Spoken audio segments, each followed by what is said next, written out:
Welcome back to the California Conversation. I'm Tess Abraham. If you live in California, politics can often feel like a completely one-sided affair. After all, we have a supermajority in our legislature. But in recent weeks, higher courts have dealt some significant legal blows to our state, from everything from gun rights to parental rights and even to immigration enforcement. And really, these decisions serve to show our state something that it has tried very hard to forget, and that is that the Constitution does still apply here. I am breaking it all down for you today and showing that this is proof that political tides can change even in the bluest state in our country. But before we get started, make sure to like this video, subscribe to this channel if you haven't already, and ring that notification bell so that you stay up to date on all things California politics. And if you want more information or you want sources cited in compiling today's episode, then you should check out the corresponding article on my website, which is linked below.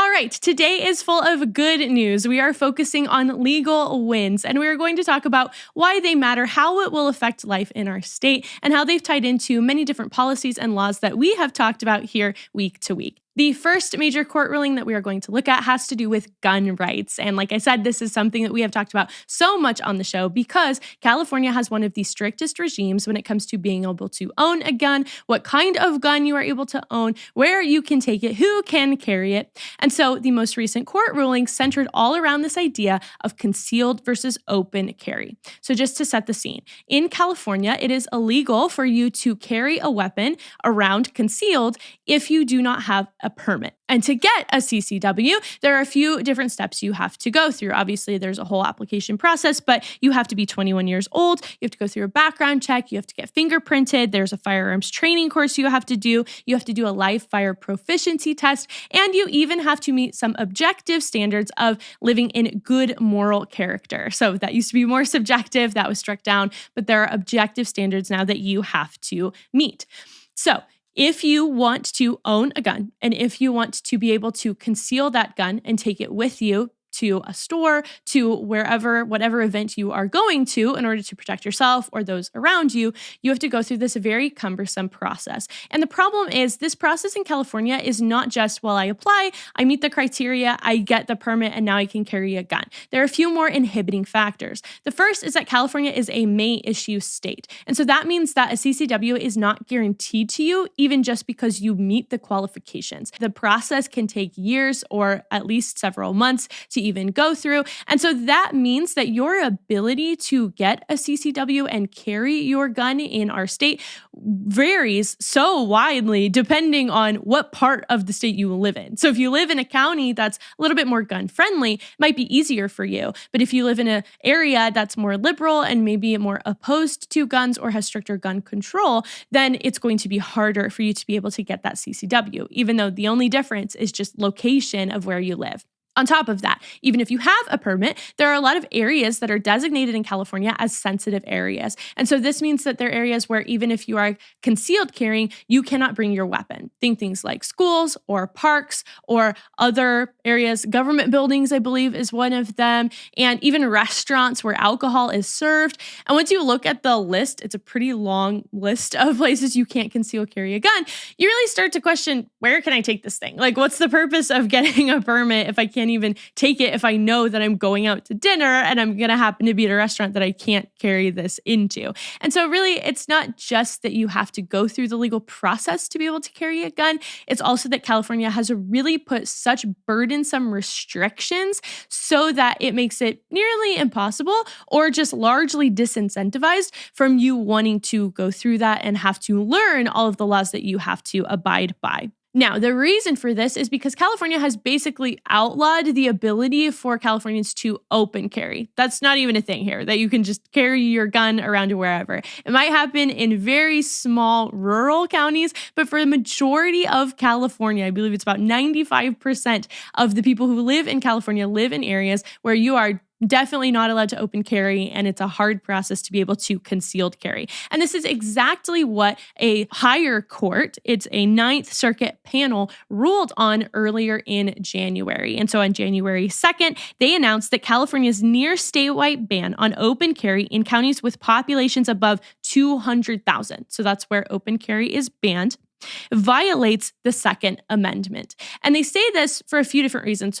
For one, Counties over 200,000, again, make up 95% of our state's population. So most people, 95% of people living in California live in places where open carry is banned. But in addition to that, they say that this is inconsistent with the Second Amendment because there is no historical tradition that justifies such a broad practice. And so when it comes to our right to bear arms, they say that there is no exception carved out for counties with larger populations. That has never happened. There's no legal precedent for that. Therefore, it is violating the Second Amendment of the Constitution. And it's really important to note here that the question being answered by California courts is not, is open carry a good or bad idea? You have to set that aside. You have to set aside your feelings about guns. You have to set aside whether you think open carry is effective or not. That's not the question they're answering. Courts are here to talk about the constitutionality of laws. And so the question that they are seeking to answer is, does a ban in California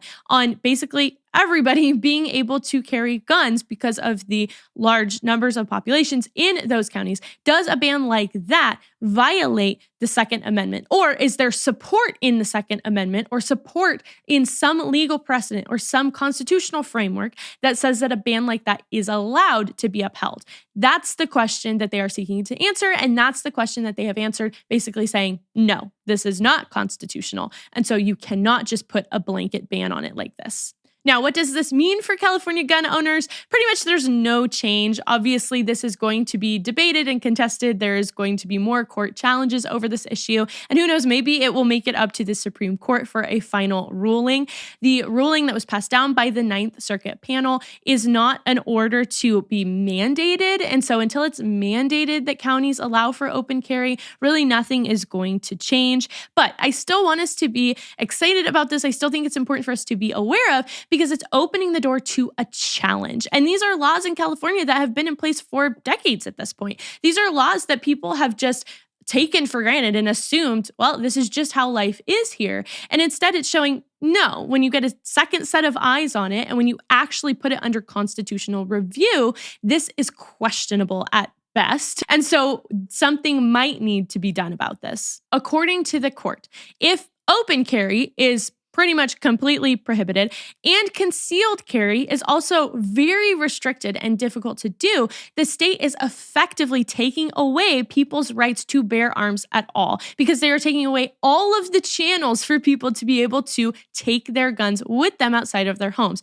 And the Second Amendment does not only grant us the right to own a gun in our home, in a safe, locked up, just in case of a home intruder. It gives us the right to bear arms, which means the right to be able to take those places where we might feel more unsafe, places where we might have to defend ourselves or our families or the people who are with us.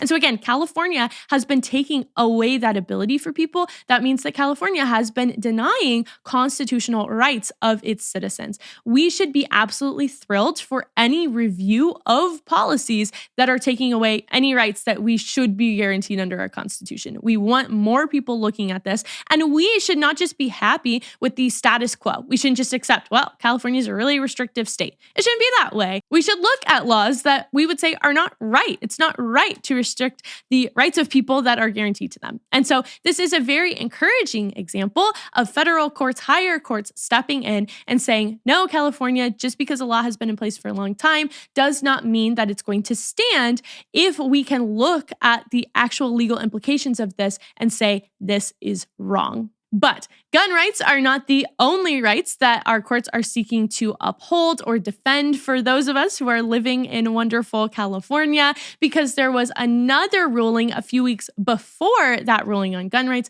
that speaks specifically to another very important topic, and that is parental rights. So if you remember, I have talked about AB 1955 on this show. I have a whole episode on it. If you haven't listened to that, you should go back and listen to it. Basically, Governor Newsom passed a bill in 2023 at this point, going into effect in 2024, that said that school districts could not mandate that teachers have to notify parents if their students or the parents' children at school start to identify as a different gender. So if a student shows up to school and says, my gender identity is changing, instead of a girl, I am now a boy, call me by these names and these pronouns, then a school could not say, well, it is the teacher's responsibility to now tell the parent that that is going on, because that is clearly something that's going on in the child's life and the parent has a right to know. Instead, California said that it will protect teachers who actually withhold that information from parents. And they did this in the name of child abuse. They said that teachers need to be able to have the flexibility to see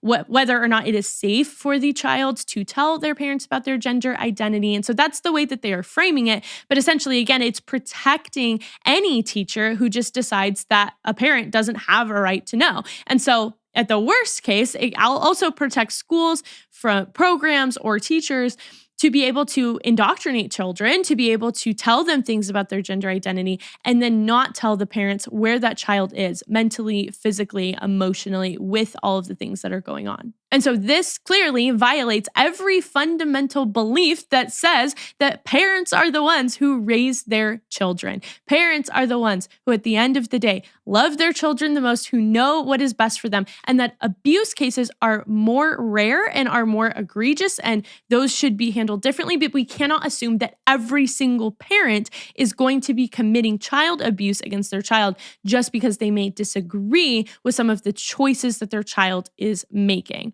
Now, what happened is a federal court actually blocked the enforcement of this bill. And so school districts across California have been trying to enforce these sort of policies that say if a child comes to you confused about their gender or saying things about their name and pronouns, you need to tell the parent. But our state has sued districts like that, and our state has gone after districts to say under AB 1955, you cannot require that. And so a federal judge actually defended the school districts that want to put this type of notification law in place and said that you cannot enforce AB 1955. And I just want to read some of the ruling because the writing is phenomenal.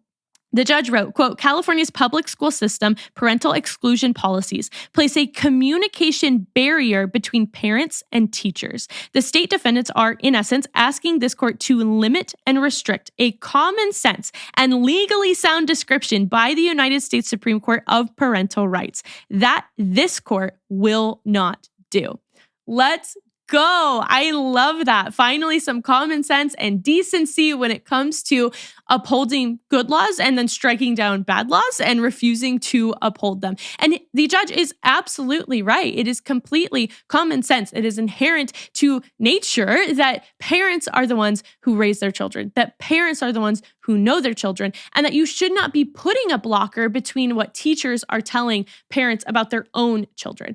Teachers are not the ones who raise these kids. These kids don't belong to them. You might really enjoy your children if you are a teacher. You, of course, want their safety and well-being, but you are not their parent. And so you do not have the right to raise them in accordance with your values. The parent has a right to raise their child in accordance with their values. A few of the different constitutional precedents that he cited in his ruling were the 14th Amendment, which he says gives parents the right to care for and the right to make medical decisions for their children. That's a court precedent that has been upheld in other cases. He talks about the First Amendment, obviously, of parents having the right to train up their children in their sincerely held religious beliefs, and so schools cannot go against that. He also says that the law is completely overbroad, and it does not give any supporting evidence to show that it actually protects or benefits children.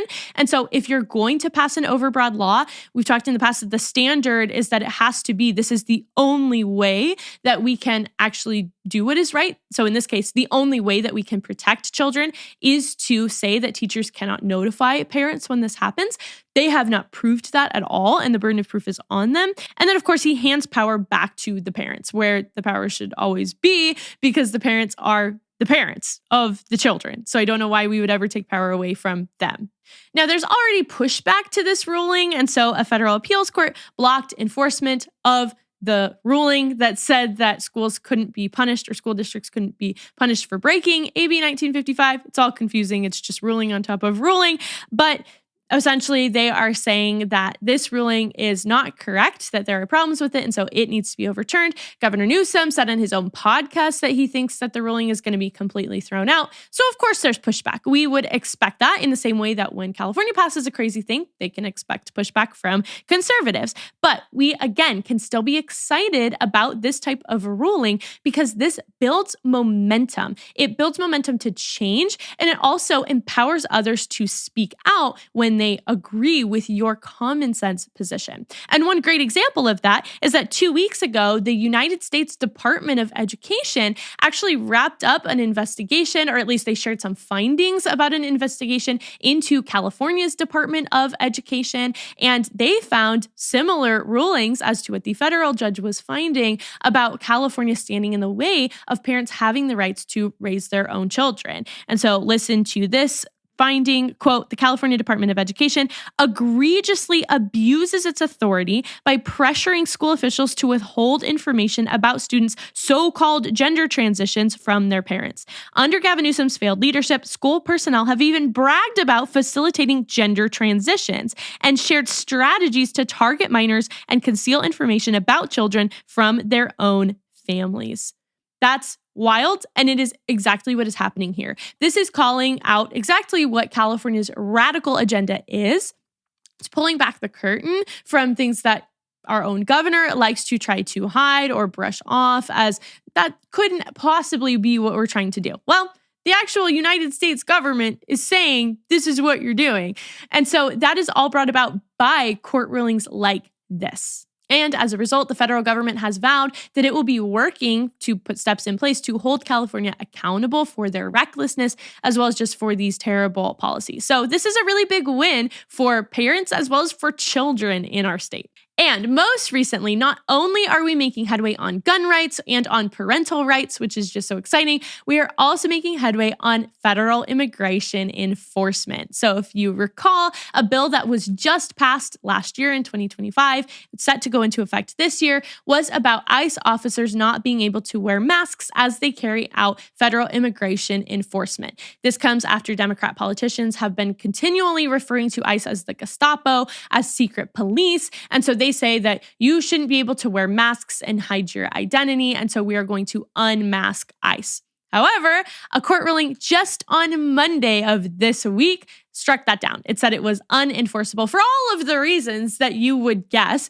being one, the supremacy clause that says that states cannot control the federal government. So everyone saw that coming, that states cannot have mandates on federal government agencies. But even more than that, the judge also ruled to say that this was incredibly discriminatory because it's only calling out federal government agencies. And so it's not talking about state officials or state law enforcement either.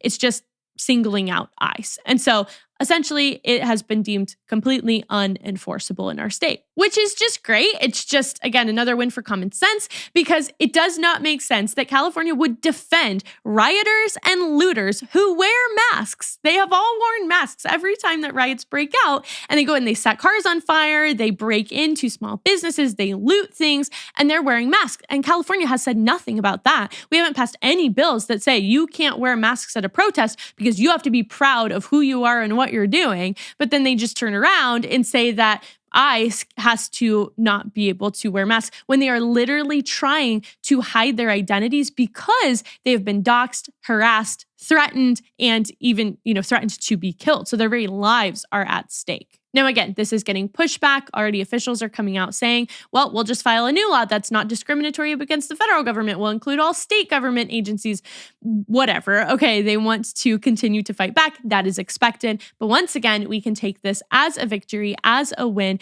to stop the enforcement of what is objectively a bad law. Now, all of this might sound great. You might be like, this is wonderful. There are actually some common sense legal rulings that are being passed down. However, it doesn't really change life today. Nothing substantially is changing.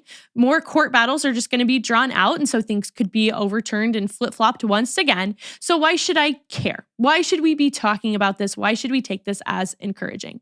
And I hope that when we hear about court rulings like this, our first thought is to really understand firsthand, this is an example that shows us politics really matter. Your engagement in politics, my engagement in politics, our understanding and being informed of what's going on, and our pushing back and resistance against the laws that are passed that are bad in our state actually matters and makes a difference. And I know that in California, it's really hard to feel that way because we are so insulated. We talked about this last week, where as soon as the federal government starts to pass down new health policies, that California just starts to insulate itself away. It starts to protect its own laws and policies. It starts to say we are going to be opposite of the federal government. And so we are not going to let their guidance influence our decisions. And so you can start to think, even if the federal government starts to do something that I agree with, what hope do I have here in a state that is completely opposed to my federal government? And then you look around to yourself in your own state and you start to think, well, we have a supermajority here. Most of the voters have continually voted for the Democratic Party.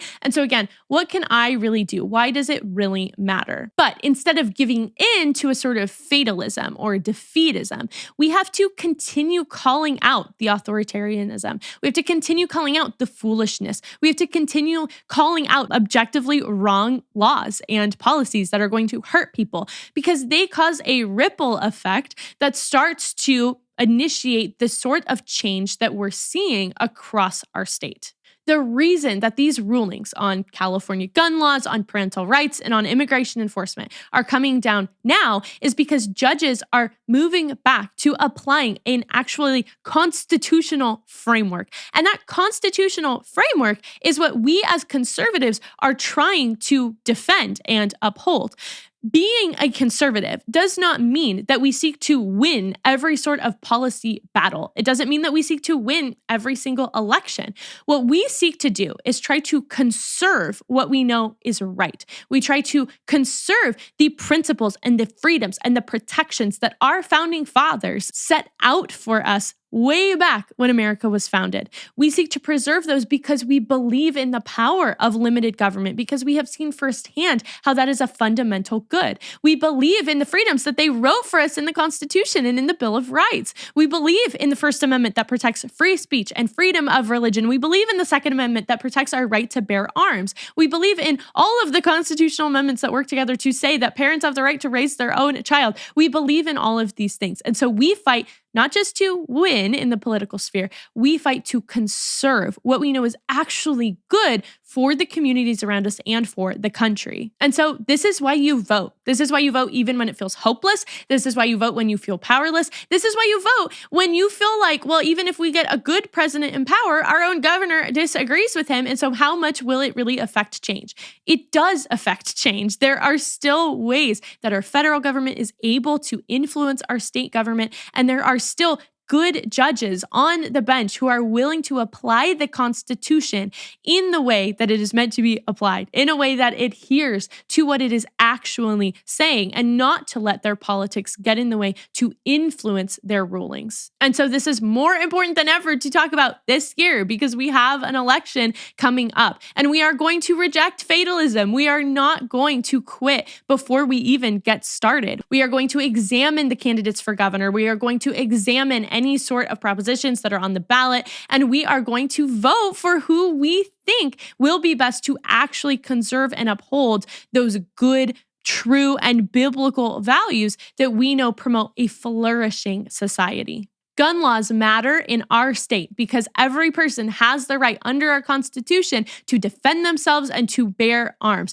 Parental rights matter because the state is not the parent and they are not the ones raising children. God has granted rights to parents to raise their children, and we must defend people's rights to freedom of speech and freedom of religion when it comes to raising their own families. Immigration rights matter because our government should be able to enforce laws in order to make our communities safer, and they should be able to do so without being threatened for their lives or have fear for their lives. They should be supported and empowered by our government, not having our government actually enable the people who are doing the harassing, the doxing, and the violence against them. All of these policies matter, not just because we get excited about politics or we like to debate or whatnot. All of these things matter because they affect real people. And again, they are what contribute to either the flourishing of society or the complete destruction of society. Get excited because big changes could be coming to our state. And regardless of what happens, regardless of the pushback that inevitably will happen, regardless of the fact that sometimes it just feels so hard, way too hard to actually make change here. Regardless of all of that, these are wins for truth. They are wins for justice, and they are worthy of being recognized, seen, and celebrated. We keep moving forward in faith that says that doing the right thing, albeit harder at times, is worth it. It is worth it for our children, for our neighbors, and for our souls. Thank you so much for joining me here today. I hope it was helpful for you as you navigate life in our state and that you even learned something new. If you love this show, please spread the word and share it with your friends, family, and fellow Californians. And I'll see you back here next week for another episode of The California Conversation.